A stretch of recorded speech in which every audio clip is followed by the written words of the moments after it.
My name is Tennis Sommer, and this is Marbella Life.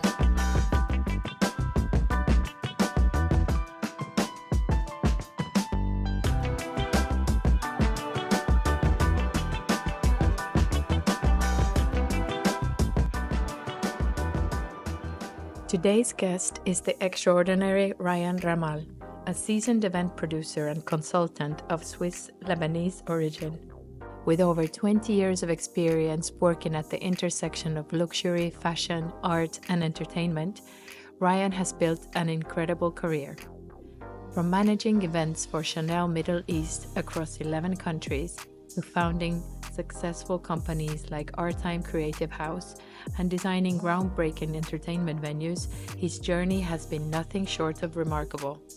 In this episode, we dive deep into his story, from his roots in Beirut to building cultural bridges between Europe and the Middle East, his mindset as a global entrepreneur, and his life in Marbella. We also explore the challenges, lessons, and passion that drive him to craft unforgettable luxury experiences. Get ready for an inspiring conversation. So you didn't approach Chanel. Chanel basically headhunted you. Yes, exactly, from Harvey Wow. Nichols. This is Not how I bad. found myself there. Yeah, the owners of Chanel's, they always say to everyone, we have time. We have time. And when you have time, it means you focus on creativity. What I learned really from Chanel and what took me is, and it started with some of the big royal weddings in Saudi Arabia. So this is where I ventured and started moving slowly from Dubai to Riyadh to deliver these I will say very spectacular weddings with one night. It's a dream that comes in 1 second. It's a very cool experience, and to work only with ladies also. Yeah. It's easier, I will say, when it comes to that. Why is it easier? Because, and I think my creativity really helps me a lot at these moments, because I think the creativity is not to create something from scratch. It's actually to deal with situations also in a very creative way. So what's the lesson? Immediately you have an accident, before you're really crying for the accident, understand why this accident happened, to stop something or to save you from something. Hello, everyone. Here we are at the lovely Sandan shop once again. And today I have someone very interesting sitting next to me. Rayan, thank you so much for coming to talk to me. Thanks for having me. Yeah, Thank you. I mean, I've seen you around, I've heard about you, but when I actually saw some of the things that you've been doing and the work that you've been, doing overseas and here, I found it incredible and very, very interesting. So I was like, I need to sit down and talk to you and find out, how did you come from Beirut all the way to Marbella? How did you end up here? But before we go through all the story, just introduce yourself and tell me, where were you born, and just a little bit of a background for everyone and for me. First, thanks for having me. Yeah, and thank you. It's very interesting for me to talk about my life and where I started and how I reach Marbella at this point. I born in Beirut. I'm Lebanese, for Lebanese father and mother. My father was a lawyer, and my mom was taking care of us. I grew up in Lebanon for most of my life, till the age of 15, when I lost my father with the cancer, and this was the first time I had three sister and two brothers, and this is when I will say the responsibility started at very early age. I'm sorry to hear that. It's okay. Thank you. And after that, I moved at the age after my studies. I moved at the age of 20 to Dubai to start working in Dubai, and this is why my first time leaving Lebanon and starting the adventures of discovering the world. And yeah. So you always knew you wanted to leave Lebanon, or why did you decide to? It's always a very common story for Lebanese. When they have big dreams, they feel that the country, it inspires us, of course, but at the same time it limits us. So we try to find always opportunities outside, and I'm one of many Lebanese that have been traveling around the world. I think it goes all the way to the Phoenician times, when Phoenicians was discovering the Mediterranean with a lot of curiosity. So I think that's how I ended up in Dubai. I had cousins that lived in Dubai, so Okay. the idea was also to see them, and I had the support to start in Dubai. And So then what happened in Dubai? What did you go and study in Dubai? no, I was studying in Lebanon, and because of my father passed away and the family, I didn't finish my university. What did you But study? fine arts, Fine fine arts. arts, So yeah. you were already an artistic Exactly. I knew spirit. always I have a lot of creativity within me, and you know, my father wanted me to be a lawyer all the time, and I felt I'm way far That world. from that world, definitely. And yeah, I came to Dubai, and in Dubai I started my first job in fashion and luxury retail in Harvey Nichols. I was in the team of the visual merchandising team and the window design. So it has a lot of creativity to tell a story every time through the windows and through understanding the diversity of the brands and how you bring the mix and match, you know, between everything. And this was first job That's not a basically. bad job. Yeah, I started there. I started there, and after 2 years being in that job, then I was approached by Chanel. They were starting their business in the Middle East with boutique expansions in different countries, all the MENA region, Middle East and North Africa, and So you didn't approach Chanel. Chanel basically headhunted you. yes, exactly, from Harvey Well, Nichols. that's This not is how bad. I found myself there. Yeah. Yeah, I was, as I told you, in the creative team, and I think Chanel is a brand where it is creativity is the main pillar of So that. they So saw your work and felt that exactly, they need to have this guy. exactly. And this is when I started, and I stayed in the brand for 10 years. Well, but how did you feel when Chanel contacted you? I don't know. Was that by email or you're like, oh my God, Chanel is calling me and wanting me to work for them? Was Yeah, that like a wow feeling or were you in shock yeah, or? no, it was I think a manifestation for what I really wanted Yeah. it. So after doing, I would say, my military service in Harvey Nichols with the department store and having to see a lot of brands together, this was more refining my experience into one single brand, so I can focus more on the storytelling of the brand, of the image of the brand, and so on. So when they approached me, I was actually at work in the store, and the regional director walked by the store and asked who's in charge of the window creation of this place, and this is I met with the gentleman, and he The rest ended up is to be history. my Wow. boss for 6 years. Wow. Yeah. And what exactly did you do in Chanel? What was your title?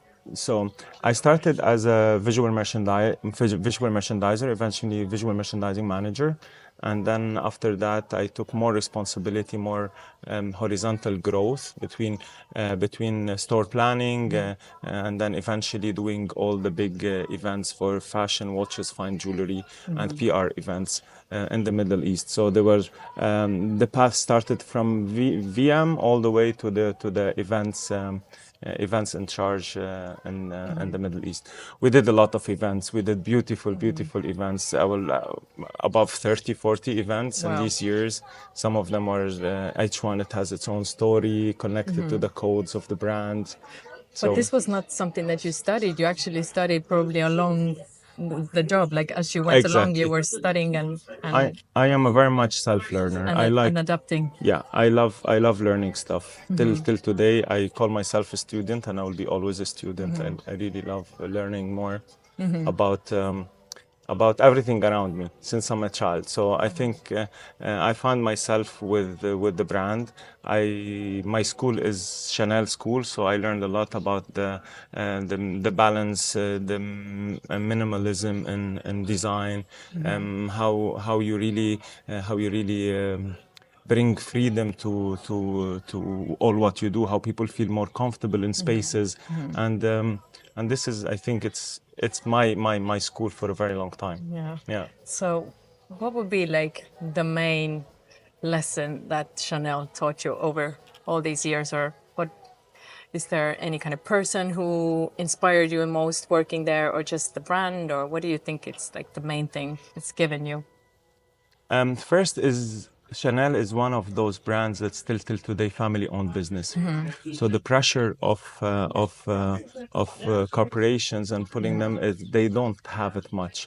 And the owners of Chanel's they always say to everyone, we have time. We have time. And when you have time, it means you focus on creativity. What I learned really from Chanel and what took me is creativity is the start of everything.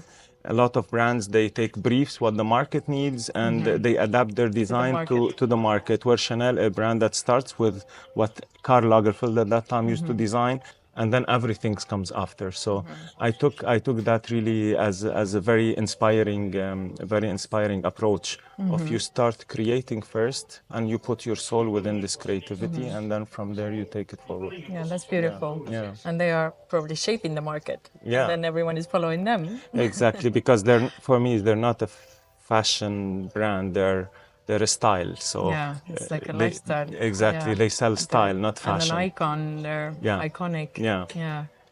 I think the journey in Chanel was with a lot of challenges, but at the same time a lot of beautiful things that inspired me along the way. The freedom that I had to do in the Middle East is very difficult market also to position your luxury brands in the right positioning. So, what was like one of the main challenges for you in that job? You said there was many, but like something that points out.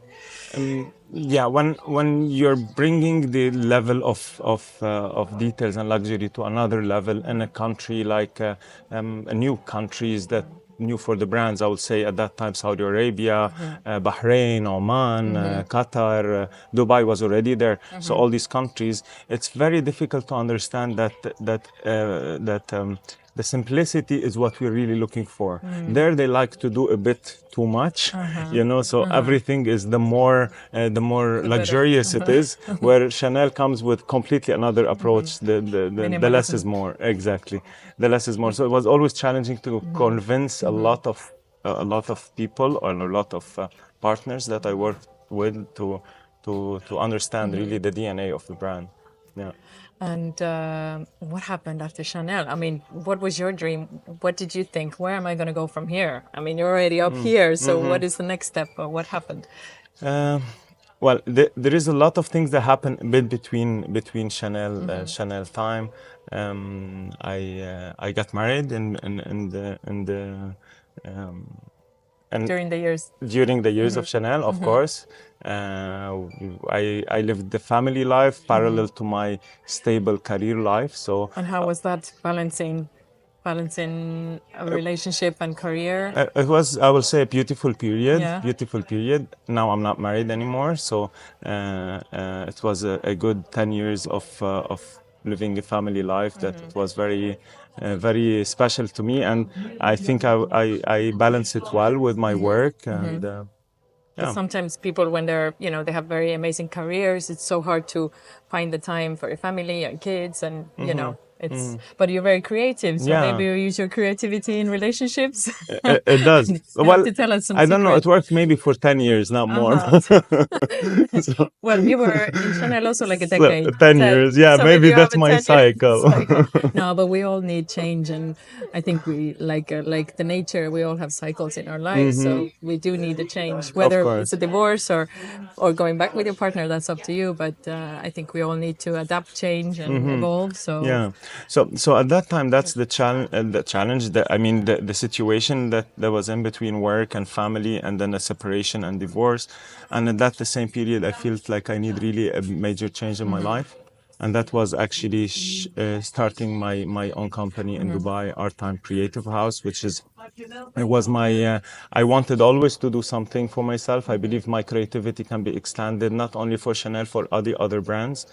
And I have the capability of understanding and expressing also what I think about a lot of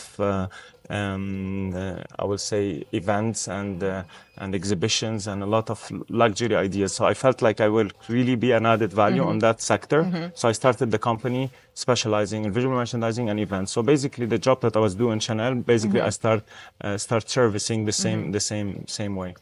And it went difficult in the beginning, of course. I told you it was going through tough times in my life, Yeah. but it was all together. And then from there, I start receiving a lot of requests from Saudi Arabia, and it started with some of the big royal weddings in Saudi Arabia.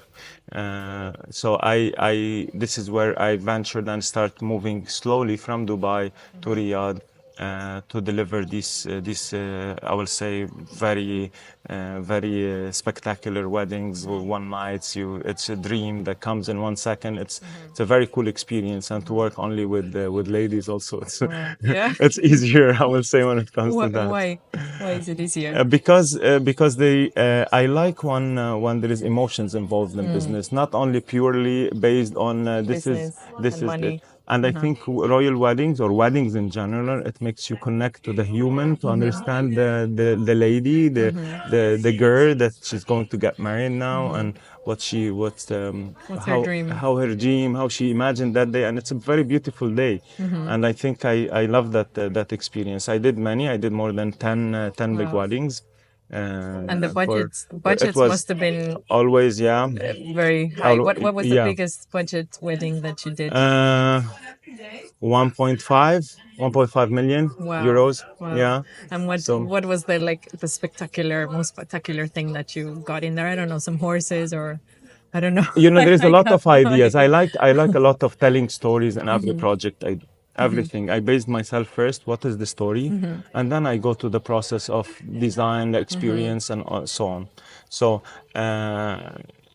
One of the artists one artist sorry one of the brides was an artist, so she had a lot of paintings, and we got inspired basically from what she painted. So we took one on each of her paintings, and it was the stocks of that wedding. So the Okay. first wedding, as if you're coming in, you're bringing her painting to life through the reception area. This is one of the paintings that she expressed herself in a certain way, and then we translated through furniture, lighting, entrance, flowers. All of that was with the same color palette that she used in her painting. And then the second one was with this. So we look always around what inspires us and what is better if the bride is an artist. I mean, we have a source of inspiration that we can just translate it the way we like. Oh, she must So have loved it. yeah, she was living her experience. I mean, she was living her paintings. Yeah, Wow. it was an interesting, very interesting wedding.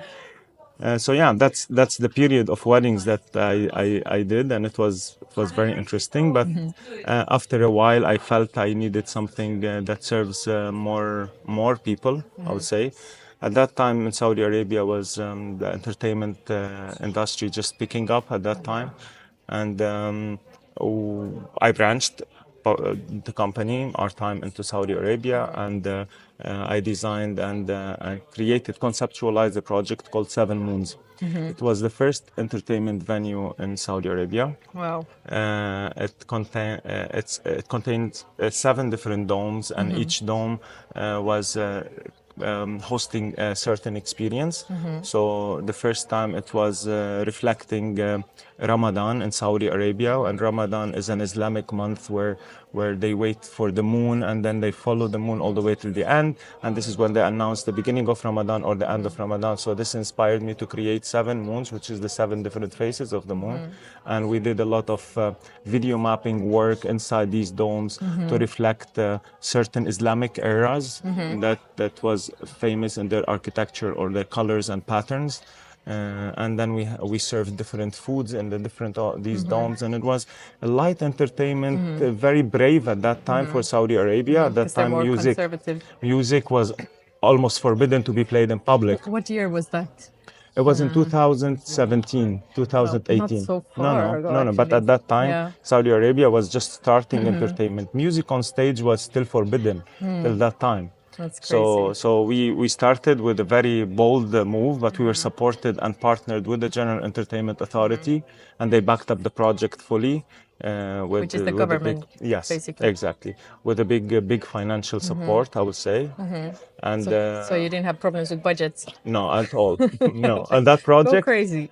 at that project, yeah. I think I went crazy before actually thinking that this could be reality. Oh, wow. So I went designing something that was based on one dome, and then it's like, why it's not 7? Why it don't go bigger? Why we don't do? And eventually we reached to create a very nice concept. We proposed it to the entertainment authority, and they loved the idea, and they asked us to build it.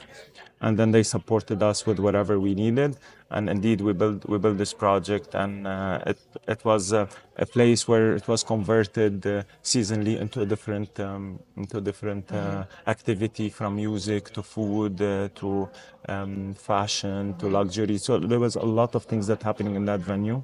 And they're still using it now, no? No, well, Or- till I will say, as a story of everyone, it's till the COVID time, it was running very well. We hosted millions of people every week. We had a very rich program, but when COVID arrived, the first business that got hit is the events business. So we had to close the venue, and it took too long to restart the venue. So we decided to liquidate the projects, and we sold our shares, part of it, my shares, with the partners that were with us, and then I moved forward into another direction.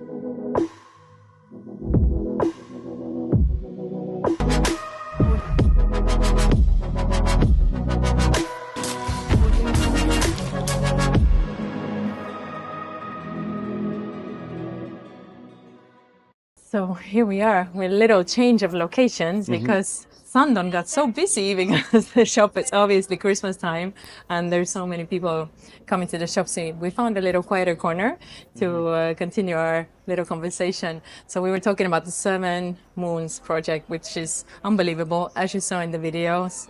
I love the different domes and how, like you said, every project of yours has a story. It's not just, let's just do something fun where people come and eat and drink. No, there's like a bigger picture, and I'm sure the locals like the idea of the Ramadan and different cycles of the moon, and it's super beautiful. Yeah, this is how it started, and then it was for football screening, for Football World Cup, and then it was a music festival, and then I think so. So And sorry. then after 7 Moons, then COVID hit. Exactly. And then what did you think? What was life? It was Johnny? it was in the Like- beginning. Where were you then? Well, I think there was 2 things that happened within me in that time. Like a lot of people, we got the time to sit with ourselves, to that. But I was going through that transformational journey myself a year before COVID. And the business was doing very well at that time, and I really wanted to look at myself and try to heal what needs to be healed, how to get back to a track of a healthy life, especially if you work in entertainment. You find yourself more often staying long nights, not sleeping well. So I decided to change a bit my life just before COVID. And COVID hit, I was prepared to be alone. Okay. I was prepared to meditate. I was prepared to do my own yoga. I was prepared to do all of that without forcing myself to do that. So in that front, it worked very, very, very good, I will say. But in business COVID wise, wasn't good for business. of Obviously. course, it was catastrophe. It was catastrophe. We couldn't sustain the business for a very long time. It was a young business, so we were not able to support it for 2 years. Especially the location that we had. It was one of the most expensive real estates in Riyadh. So it was very challenging to keep. So we decided to close the business, unfortunately, and then. I started my new chapter from that moment. But how did you feel like closing the business? I mean, you've just been so successful, start your business, everything's going good, and then COVID hits. Yeah. How did you feel about that?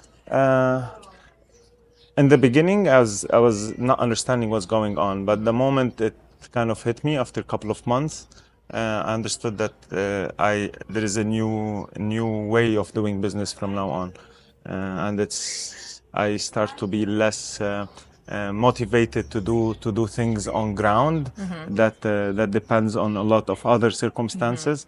So I prefer to start a business that is built more on locations, destinations, but a project base, not being there for a long time and invest and have assets on ground and all of that, because it was a bit of a challenge after that, clearing it up.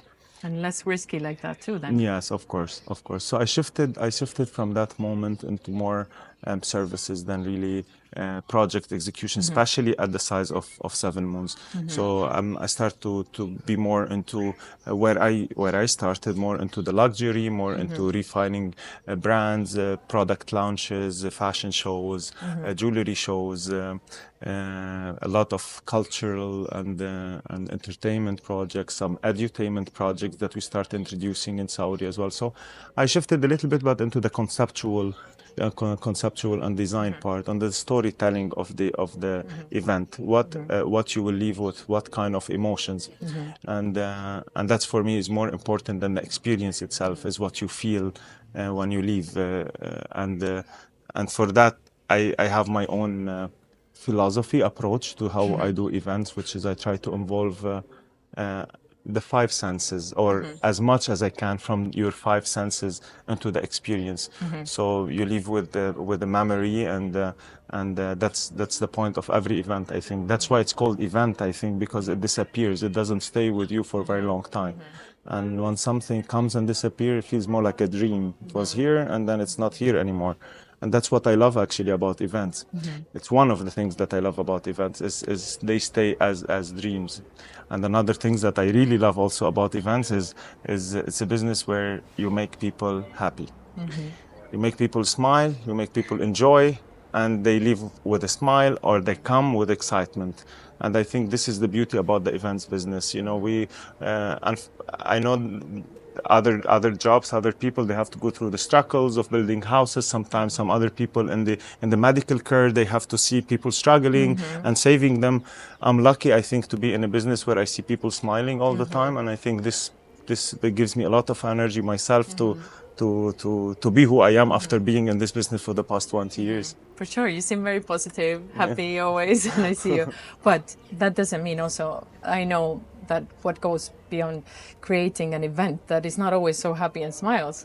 There must be so many stressful moments when things happen and accidents happen, people are delayed, or especially in Spain, we know how things can be here. So how do you manage that stress? Because that can be quite stressful, and a lot of kind of negative things can happen. How do you manage all that execution part? Or do you have teams that work on that? I think having a team that you inspire them with your leadership is very important in the events business.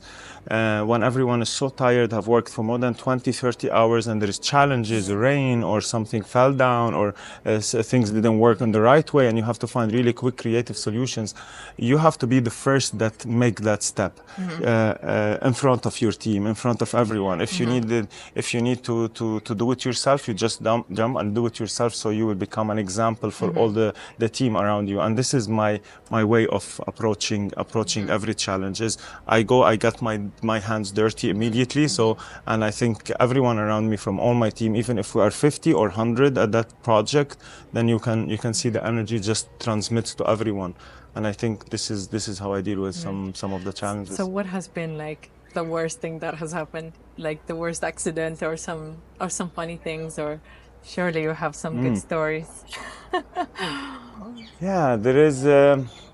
Well, after there's so many of them, they look very small now. But at the time of the event, when it rained just 1 hour before the event and everything new, and then you have to find a solution. This looks a small issue after COVID and after other things, I will say. Still, every event is important. Yeah, of course. It's if I have to think about the biggest one, I will say. A storm, and one time in 7 moons we wake up, we had a great show up the day before. It was around 3,000 people. We sold almost 3,000 tickets the night before, and then at night there was a crazy storm. I don't understand from where it came. It actually broke 3 of the domes, broke most of the things. Like, I came to the venue after that, and it was just like there is an explosion that just happened overnight here, and everything has to be fixed and running the next day. And this is when you start cutting corner, finding solutions. Okay, the party gonna move from dome 1 to dome 2. Here's for safety, we cannot continue, and then we manage it. Do you like that? Do you like that adrenaline, or do you Yeah, find that stressful and you wish it was like already over? yeah, Or do you enjoy it? I don't know. I'm a person that doesn't stress very fast, and I think I'm lucky. I don't know. I don't know. You have It's the in ability me. I to don't stay know. calm. Yeah, very much, I will say. And a lot of people that work with me the past 20 years, they always tell me the same thing. Like, You have very calm energy. so even with the event stress, which is very stressful for a lot of people, I try to stay solution oriented more. Like, we're going to find a solution. The challenge is here. How are we going to fix that challenge? What do we have? What we cannot do? And then accordingly finding a quick plan. And I think my creativity really helps me a lot at these moments, because I think the creativity is not to create something from scratch. It's actually to deal with situations also in a very creative way. So I think my creativity helped me a lot in these kind of situations, for sure. In every situation, seems like we all need to be creative, because then you have different approaches to all factors and issues in your life. So then, so how did you end up after COVID? So we're 2020, we're now 2024. So what happened in these past 4 years then that you end up in Marbella?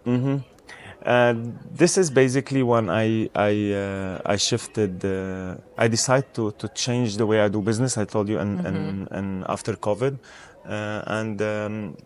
I decided I want to think first, where do I like to live in my life, apart from where the business is running, and that. So. And I had these destinations in my mind, which is south of France, that I always wanted to live there. So I took the decision to move there, at least partially, 4 or 5 months a year.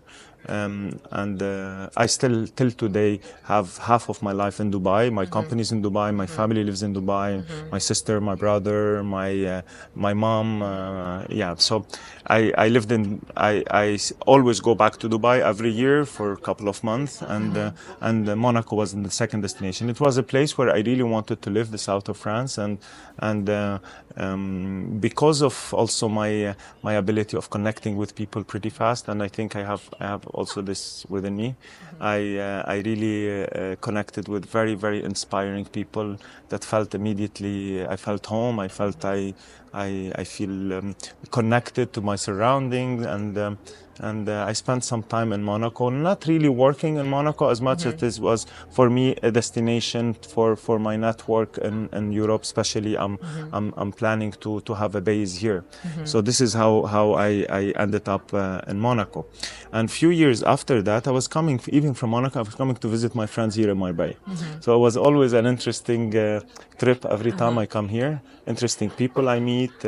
It was nice vibes, cool weather. Comparing it with south of France, I think each one has its own thing. But here I felt there is more warm-hearted people, more than south of France. So I started visiting more and more, and not long time ago, I decided to be here for now, but still between here and Dubai. But most of the time I spend in Europe, I spend it here, and this is how I ended up here. And right now, what are you working on in Marbella? Well, we starting our company. You know, I have a partner that we'd like to do things together in Marbella, and I started basically building the first events here. The first event was the opening of Forum. I think you've been here, Yes, you've seen it was incredible. Yeah, so that was my first project in town, and I think it was very inspiring for me to look at Forum in terms of what kind of symmetrical building, and how nice it is to balance the left and the right with the history that it's been through. So we created an event that we put in it a lot of creativity of mapping, of a very video mapping show that translates the journey of Forum in a very artistic way. And I think it was a great event here. I think a lot it was of amazing, and I yeah. love the light show and It was great. I think also the client, the people here, they were very interested of what they've seen, and this gave me a little bit of a direction of where I should head from here. There was already projects that I'm working on, which is all most of them in Forum, I will say, and different outlets in Forum. But I will expand my network as much as I can in the beginning, and this is what I usually do. You invest the first 6 months of your time by meeting people, So you're basically starting from zero again. Yeah. So here it's starting a project that has to be customized to the size of Marbella. I cannot bring what I have in Saudi here. It's a completely different budgets, different volume. I have a few clients from Madrid, as my consultancy work is always there since COVID. This is what I told you about my remote working experience. So I do a lot of consultancy for brands that want to discover the Saudi market and help them to understand the culture, to build this cultural bridge between Europe and the Middle East. So I have two questions here that I want to go, but how does it feel? Like you come from doing so many, like you said, the budgets were crazy. You were building these amazing venues and doing these amazing events and big teams, and now you kind of you took it down. And let's say Marbella is really like a village too, so you're really like toning down your life. You're slowing down. And how do you feel in that stage in your life? Are you enjoying this? This is like your pre-retirement phase, or this is just like a slow it's a transition to see what's next? It's a transition.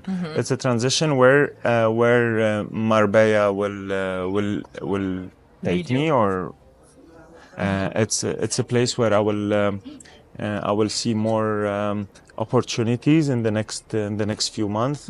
I don't base my business on the location where I live in. As I told you, I have clients from all over. Also with Saudi, I still work with many of the semi-governmental entities till now as a consultant, and had creative directors for some projects. One of them was Riyadh Seasons 2021, which was a major event.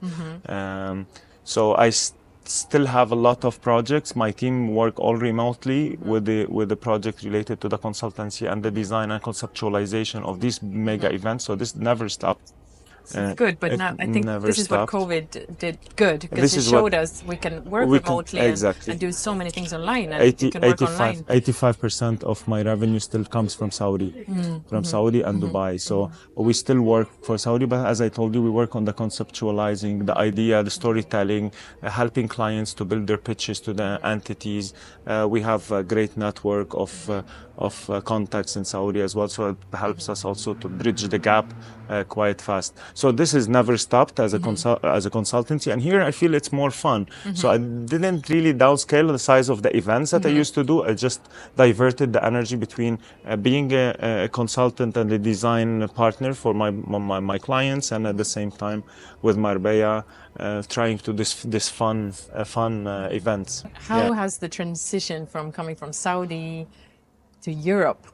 I mean, the life is so. I've only been to Abu Dhabi. That's like my closest Middle East experience, but I haven't been to all these countries that are much more conservative compared to Monaco and Marbella. What is it like living in such different places for you? How is the cultural difference?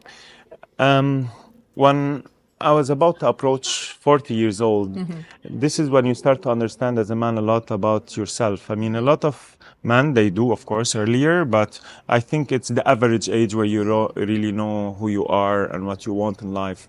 And I think I'm a person that loves to connect with nature a lot. This is from where I bring my energy, and this is how I can be as positive as I am because of that. I need to be surrounded with nature. I need to have my time really very organized. And I woke up. I'm a person that wakes up very early in the morning at 6:30. I'm really up, and I start my day very actively. So I think Europe fits more this lifestyle than being in Dubai, which is a services country. Of course, you can be healthy everywhere you are, but if you need nature around you, the importance of the four seasons in your life, waiting for the cold, reaching summer, how do you feel in spring? It's all emotions. I think you delete them a little bit when you live in the Middle East because it's either you are living in a hot weather or a very hot weather. It's like never, it's never, Never-ending sauna. no, exactly. So apart from mountains, rivers, the greeneries, the everything that goes around the nature that brings you these good vibrations, I think I was lacking it. So I decided that I want to find a place where it fits my lifestyle, and it doesn't matter if I have clients in that city or not. Eventually, I think I believe on what I can really, what I'm capable of doing anywhere I land. So here I feel good since I arrived. Honestly, I feel I have many friends already. It's like when I look around, I feel like it's already I know a lot of people, which is pretty fast for Yeah. a 2 months. But you also land in the good place, you know? Yeah, Forum is I'm such always a lucky. hub now. Yeah. Let's say like everyone is here. Everyone is everyone, you know, and Yeah. everyone is not everyone.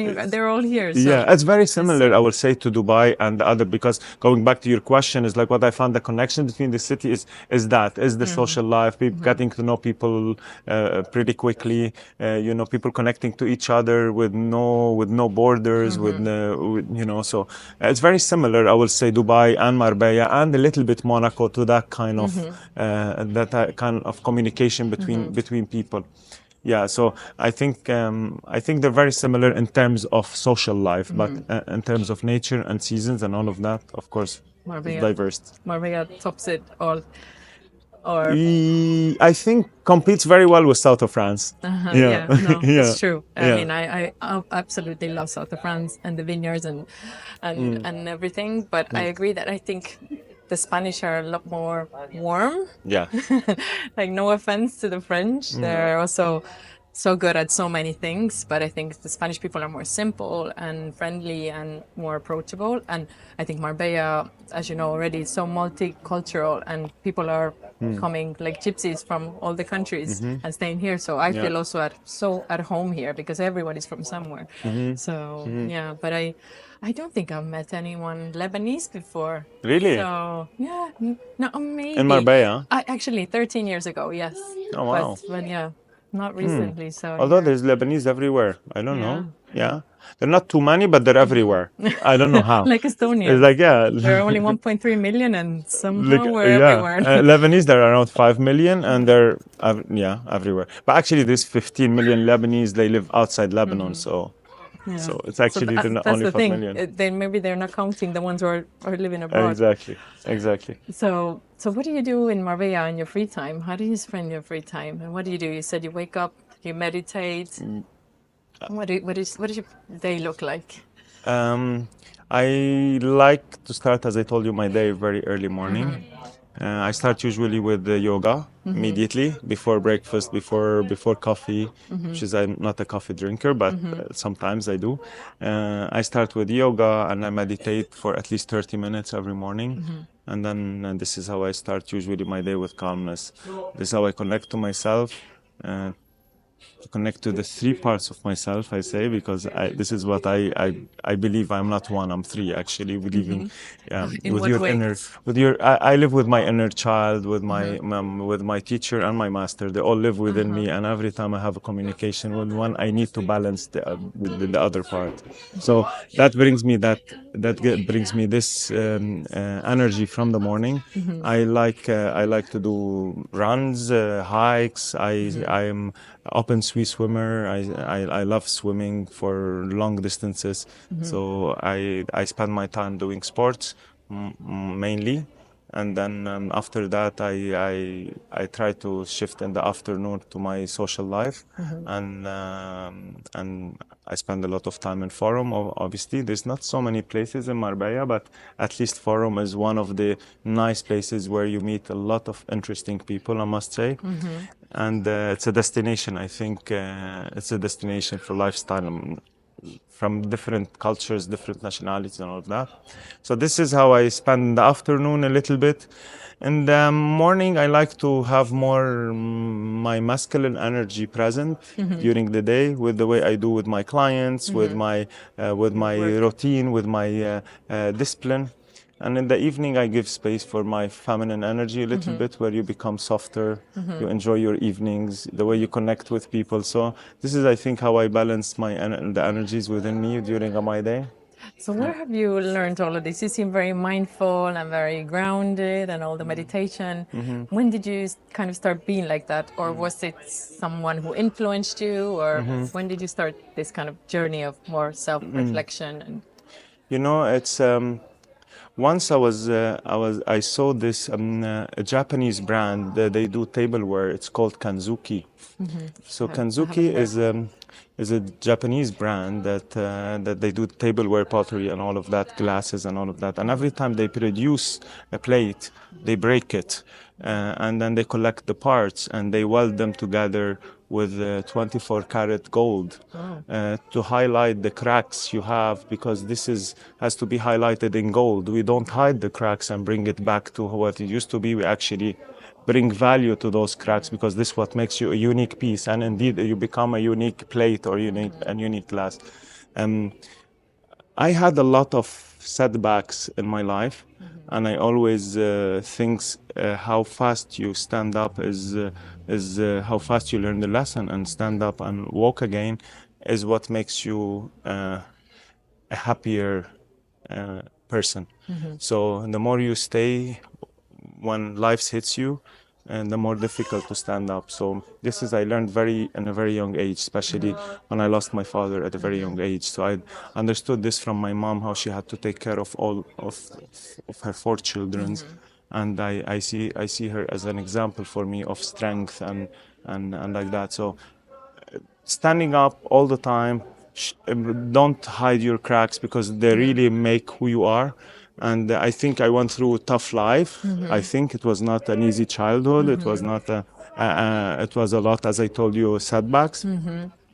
But all of this make me reflect on my life and understand the pattern of my life. And this is when I start stopping and taking distance between the incidents that's happening to me, and looking at the pattern of events that happens, and I start paying attention to all of those. And from there, I think being more mindful, being more present, being more connected to your source, then it starts to I think enlightenment actually is a combination of small realizations in life, that you have these moments where you feel yeah, it makes sense now.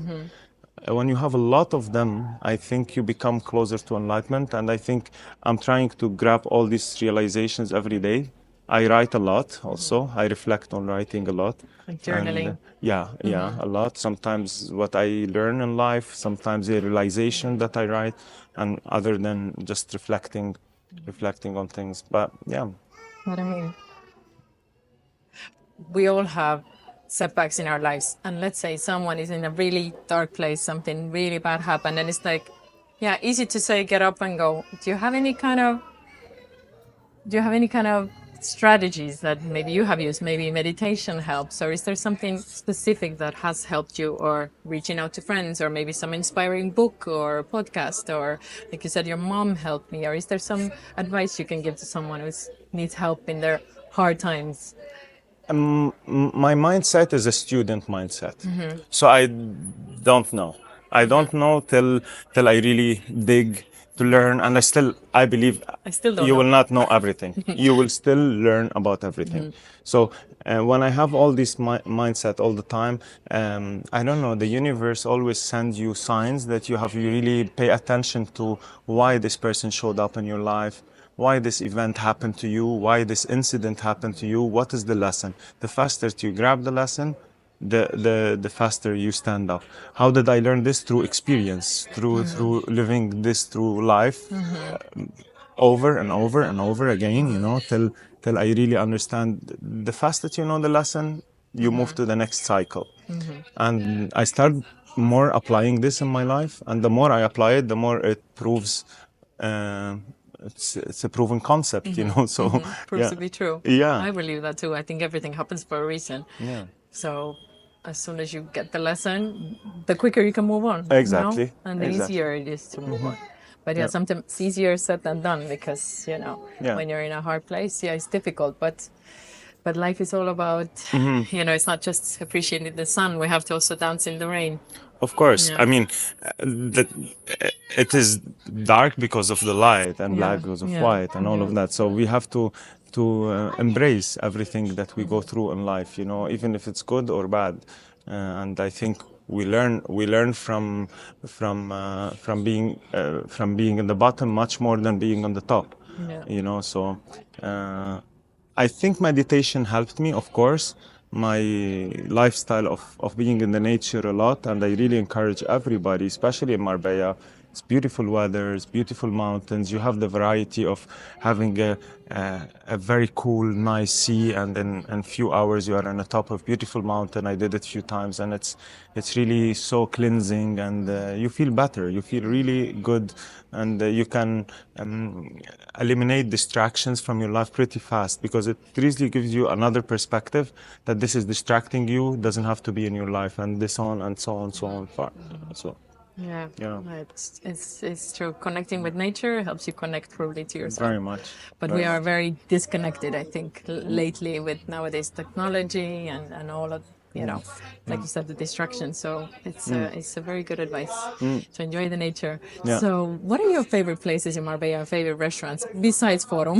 Obviously, I know you love the Fisherman's Daughter and so many beautiful places here. But where else do you go? Don't name all the places because I'll list some of your favorites in my blog.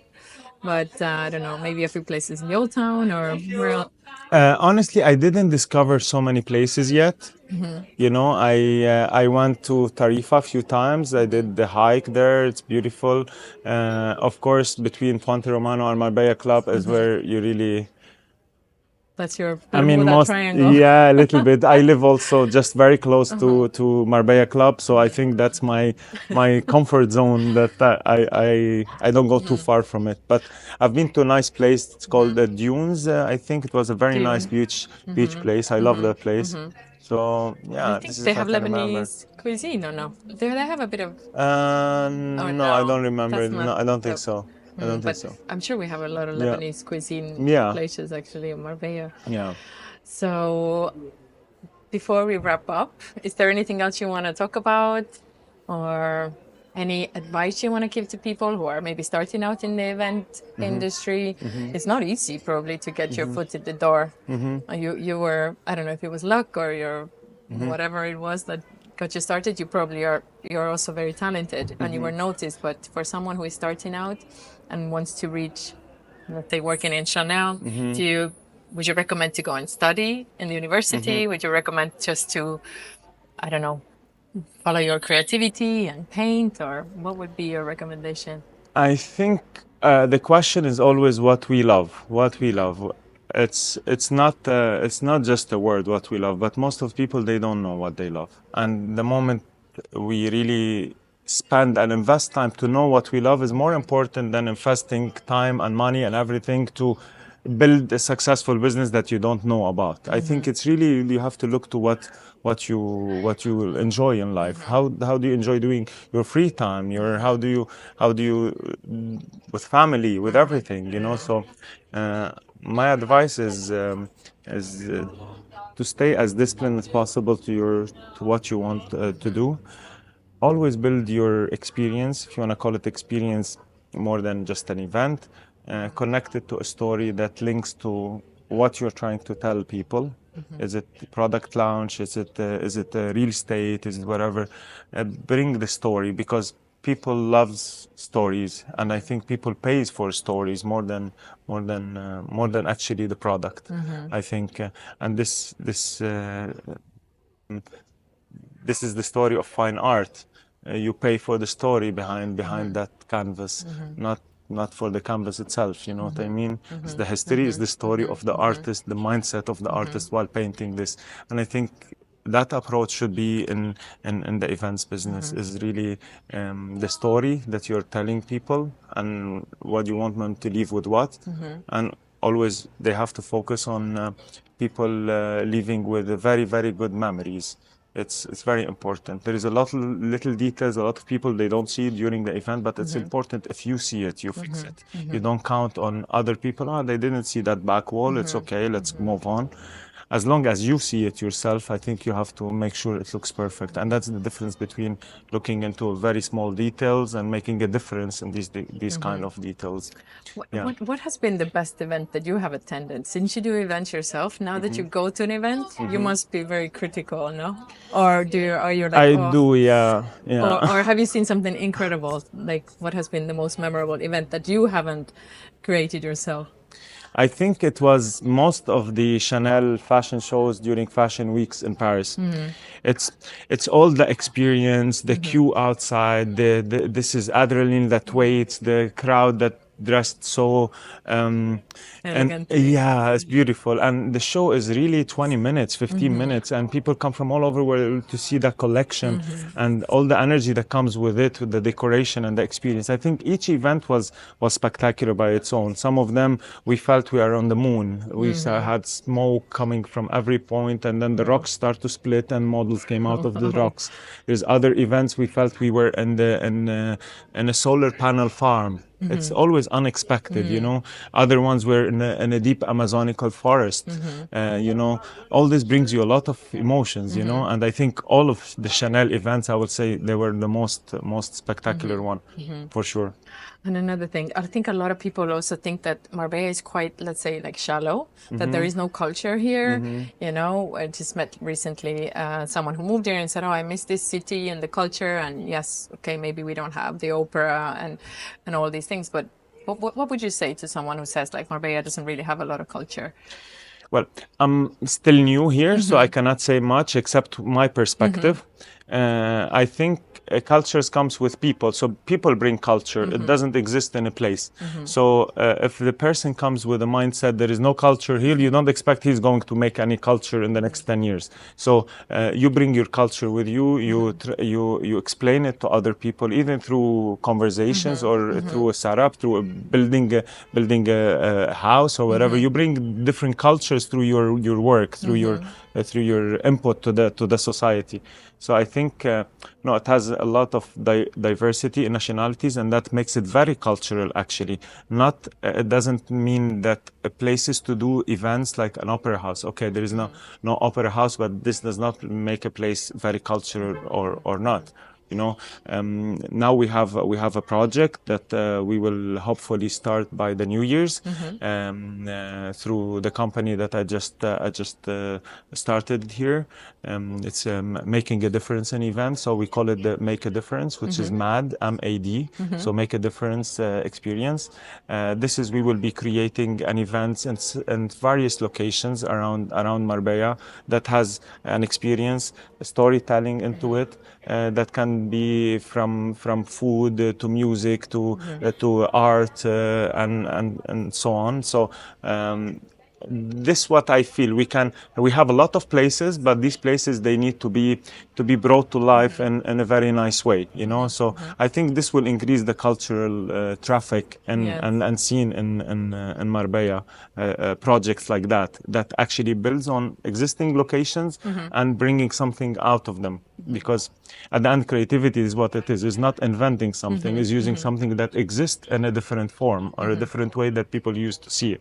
Yeah. So sounds exciting. Yeah. But where can people follow these events? Do you have an Instagram page for that? I have an Instagram Perfect. page for sure. I'm gonna link your Instagram page below and on my blog, so people can check what's next. I'm excited to see your next events and.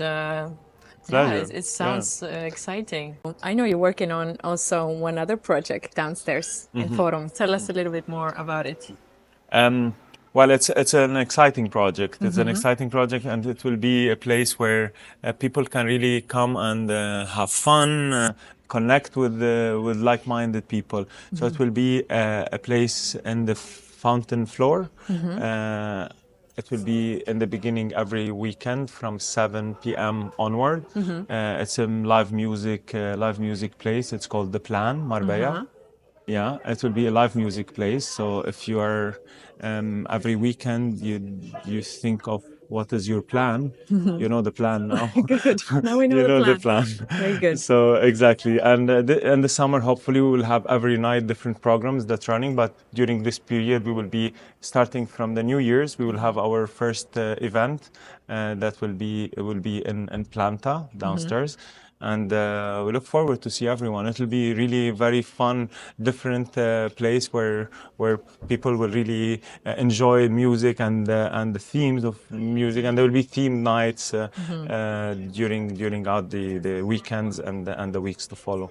Amazing. Yeah, you should come. I will come. Yeah. New year, new plans. Yeah, Great. it is the plan. Amazing. Yeah. Just to wrap up, what would be, you have to say one quote or a motto that you live by. What would be your quote?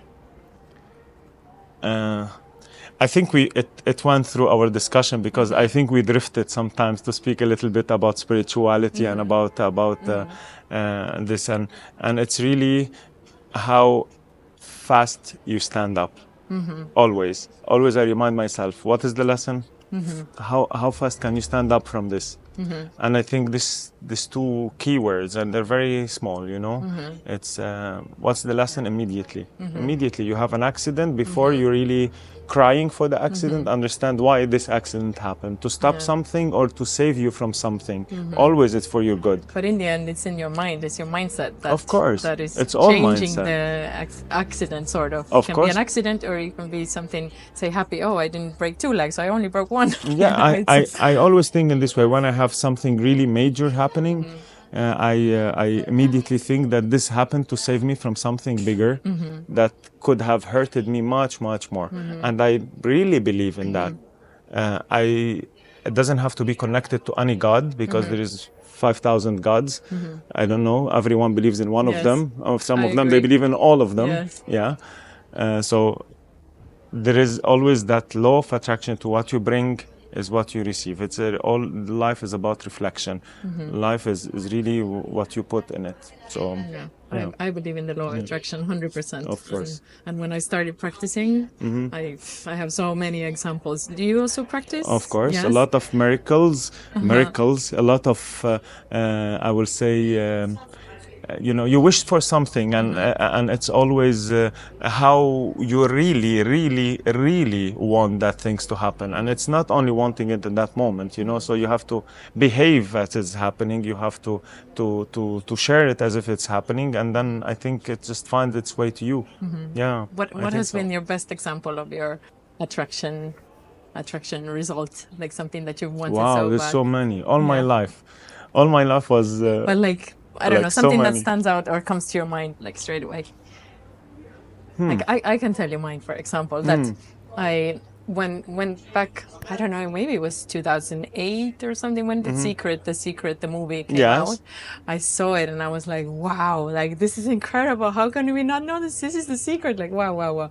So, I mean, back in the day, we had these phones that I think I had a Nokia or something that had a tiny picture in the background. And I had some palm trees. You know, obviously I lived in Estonia, no palm trees there, but I didn't think about it. The palm trees were there. And I think I did some kind of vision board, but yeah, I just didn't pay that much attention. And then I ended up I wanted to leave Estonia, so I went to Miami.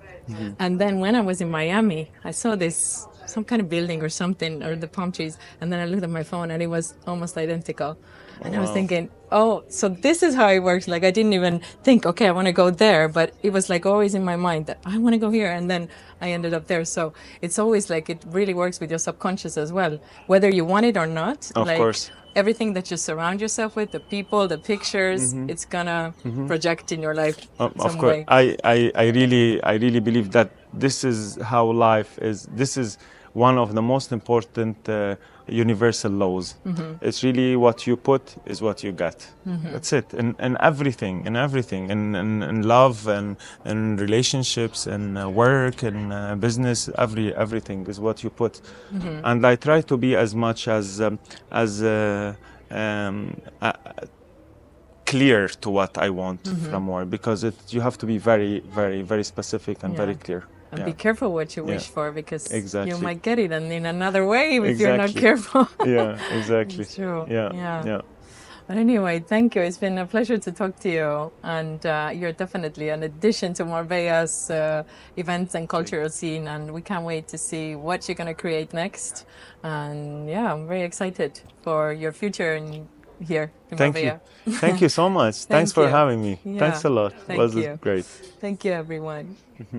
This episode is brought to you by Sandon, a family-run furniture company with a brand new flagship store in Forum Marbella.